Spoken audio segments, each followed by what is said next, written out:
짜잔! 안녕하세요, 성도님들. 다시 돌아왔습니다. 우리 지난 한 주간 우리 부목사님들께서 진행하신 빌립보서 잘 보셨나요? 저도 보면서 우리 부목사님들 참 잘한다라는 생각을 했는데요. 우리 성도님들께서도 많은 은혜 받으셨을 줄로 믿습니다. 저는 특별 새벽 기도에 이미 로마서 8장을 했지만 다시 이제 이전의 진도로 돌아와서 로마서 6장부터 다시 시작하도록 하겠습니다. 성도님들, 로마서 6장의 주제가 성화다라고 이미 말씀을 드렸는데요. 예수 믿는 사람들 중에 꽤나 많은 사람들이 아니 내가 예수 믿고 구원받았으면 됐지 무슨 성화까지 필요하느냐라는 생각을 하시는 분들이 계십니다. 그런데요, 이 놀랍고 풍성한 하나님의 사랑과 이 은혜를 깨달은 그리스도인은 하나님의 거룩한 뜻과 고귀한 목적에 따라 변화를 이루어가게 되어 있습니다. 왜냐하면 성도가 죄 씻음 받고 구원을 얻는 것과 또 성도가 거룩한 변화를 향하여 열정을 품는 것은 결코 분리될 수 없는 것이기 때문입니다. 특히 이 성화가 주제인 로마서 6장을 통해서 사도 바울은 그리스도인이 새 생명으로 변화를 이루어가는 과정을 4단계로 설명을 하고 있습니다. 오늘은 그 첫 번째 단계인데요. 아는 것입니다. 아는 것이 중요하다고 이 로마서 6장에 보면 3절에 알지 못하느냐, 6절에 우리가 알거니와 그리고 9절에 알미로다 이렇게 3번씩이나 아는 것이 중요하다라고 강조하고 있는 것을 볼 수 있는데요. 왜냐하면 바르게 알지 못하면 제대로 행할 수 없기 때문입니다. 그러니까 진리를 알지 못하고는 진리가 주는 축복을 누릴 수 없으며 진리가 주는 변화를 경험할 수 없기 때문입니다. 그래서 사도 바울은요, 특별히 세례의 의미를 통해서 이 세례의 의미를 통해서 무엇을 알아야 하는지 2가지로 이야기를 해주고 있습니다. 그 첫 번째는 내가 죽었다라는 사실을 알아야 한다라고 합니다.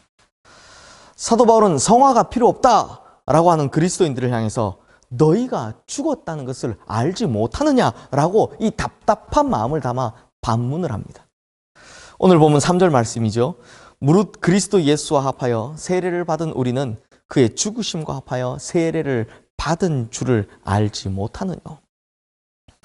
우리가 예수 그리스도 이름으로 세례를 받을 때 이것은요, 이미 나의 옛사람의 죽음을 인정하고 고백하는 것입니다. 그래서 원래 성경에 나타나는 세례를 보면 이 물속에 완전히 들어가지 않습니까? 이 물속에 완전히 들어가는 것이 무슨 뜻입니까? 내가 죽었다라는 의미입니다. 그런데 이러한 의미의 세례를 받은 그리스도인들 중에서도 실제로 자기의 죽음을 인정하지 않는 경우가 대부분입니다. 자기의 죽음을 알지 못하고 여전히 옛사람, 죄의 본성의 사람을 따라 살아가는 경우들이 아주 많더라는 것입니다. 그러므로 사도 바울은 너희가 이것을 알지 못하느냐라고 탄식을 하고 있는 것이죠. 오늘 본문 4절 말씀 앞부분을 한번 보십시오. 그러므로 우리가 그의 죽으심과 합하여 세례를 받음으로 그와 함께 장사되었나니 라고 하죠. 성도님들, 요즘 이 사회적으로 뇌사에 관한 논쟁이 있습니다. 이 뇌사 상태라는 것은 심장은 뛰는데 뇌의 활동이 정지된 상태를 말합니다. 그러니까 몸은 살아있는데 정신은 죽은 것입니다. 그래서 이러한 뇌사 상태에 빠진 환자를 사망했다고 볼 것인지 아니면 살아있는 사람으로 볼 것인지에 대해서, 그래서 안락사를 해야 하는지 말아야 하는지에 대해서 의학적인 측면에서도 또 윤리적인 측면에서도 많이 논의되고 있습니다. 그런데 성도님들, 현재 이 법적으로 따지면 뇌사에 빠진 사람을 절대로 장사 지내지 않습니다. 왜냐하면 아직 죽지 않았다라고 생각하기 때문입니다. 그러므로 살았는가 죽었는가에 대한 토론의 대상이 되고 있는 사람은 절대로 관속으로 들여보내지 않는다라는 것입니다. 하지만 장사 지냈다는 것은 의학적으로나 물리적으로나 완전 무결하게 죽은 것을 의미합니다. 사람을 관속에 넣을 때 머리끝부터 발끝까지 완전히 죽은, 몸 어디에도 단 하나의 생명의 흔적이 없는 사람을 그 대상으로 한다라는 것이죠. 이것이 무엇을 의미합니까? 그리스도인들은 옛 삶에서 떠난 사람들, 옛 자아가 완전히 죽은 사람들이다라는 것입니다. 옛 사람이 완전히 죽어서 단 하나도 살아남은 것이 없어서 장사 지낸 사람들이다라는 것이죠. 뭐 죽기 일보 직전까지 갔다거나 혹은 뭐 죽는 연습을 했다거나 혹은 죽는 신용을 했다라는 것이 아닙니다. 그러므로 우리가 거듭났다라고 하는 것은 이렇듯 완전한 죽음을 전제로 하고 있다라는 사실입니다. 성도님들, 예수 그리스도의 부활, 이 부활의 조건이 뭐겠습니까? 십자가 위에서 완전히 숨이 끊겨야 합니다. 완전히 죽어야만 부활이 가능하다라는 것입니다. 죽지 않았는데 어떻게 부활을 할 수 있겠습니까? 마찬가지로 그리스도인들은 새 생명의 삶을 살기 위해서 가장 중요한 것, 옛날에 자기가 완전히 죽어 장사 지내야 한다라는 것입니다. 다음으로 우리가 알아야 하는 이 두 번째 세례의 의미가 있습니다. 성도님들, 세례의 의미를 분명하게 일깨워주는 상징적인 사건이 성경에 하나 나오는데요. 참 놀랍게도 이 사건은요, 신약이 아니라 구약에 나옵니다. 혹시 이 사건이 무슨 사건인지 아십니까? 바로 홍해 바다를 건넌 사건입니다. 이 홍해 바다 사건을 사도 바울은 고린도전서 10장 1절 2절 말씀에서 이렇게 해석을 합니다. 형제들아, 나는 너희가 알지 못하기를 원하지 아니하노니 우리 조상들이 다 구름 아래에 있고 바다 가운데로 지나며 모세에게 속하여 다 구름과 바다에서 세례를 받고 라고 이야기합니다. 사도 바울은 이스라엘 백성들이 홍해 바다를 건넌 것, 이 지난 것을 세례를 받았다라고 표현한 것입니다.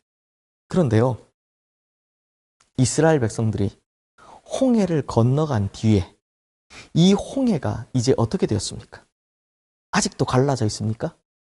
아닙니다. 갈라졌던 바다가 다시 완전히 합쳐졌습니다. 정확히 말하면 애굽으로 돌아가는 길이 완전히 사라졌다라는 것입니다. 그러니까 죄의 노예로 살던 그 옛날 노예의 삶과는 완전히 작별한 것입니다. 이렇듯 고통과 어둠의 삶으로 되돌아가는 길이 막혔다면 이제는 뭐만 남았습니까? 약속의 땅을 향해 가는 길만 남아있다라는 것입니다. 뒤돌아가는 길은 이제 없습니다. 그런데 문제는 이스라엘 백성들은 몸은 애굽에서 나왔어도 마음은 여전히 애굽에 있더라는 것입니다. 그래서 틈만 나면 자꾸 뭐라고 합니까? 아우, 애굽이 좋았는데 애굽으로 돌아가자 라고 하더라는 것입니다. 결국 애굽이 좋았는데 애굽으로 돌아가자라고 했던 마음으로 가득 찼던 이 이스라엘 백성들, 옛 습관과 죄된 옛사람의 상징인 애굽으로 돌아가겠다는 마음이 가득 찬 사람들, 결국 어떻게 됐습니까? 다 광야에서 죽고 말았습니다.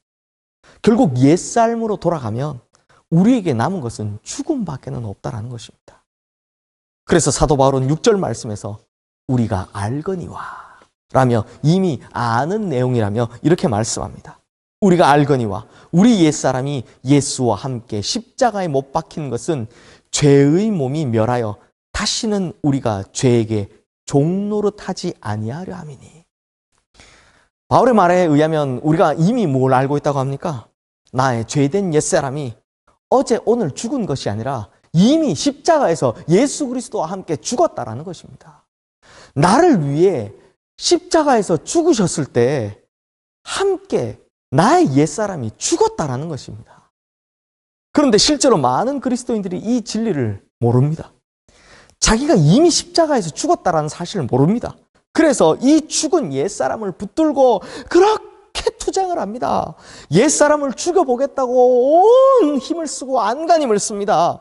99번을 죽여도 100번째 되살아나는 괴물과 같은 이 옛사람을 붙들고 이겨보려고 싸우고 싸우다 결국엔 지쳐 쓰러집니다. 성도님들, 이 모습이 뭐가 비슷한지 아십니까? 우리 옛날 민담에 보면 도깨비한테 홀려서 밤새 씨름한 사람 이야기 들어보셨죠? 그것과 같습니다. 도깨비에 홀려서 넘어가지도 않는 고목나무 붙들고 밤새 끙끙거리며 이거 넘겨보려고 하는 것과 무엇이 다릅니까? 도깨비에게 홀려서 죽은 송장과 밤새 싸우다 지쳐 결국에는 산 사람이 죽어버린 이 이야기가 뭐가 다르냐는 것입니다. 그러니 이미 죽은 옛사람을 죽여보겠다고 싸우고 또 싸우는 이야기.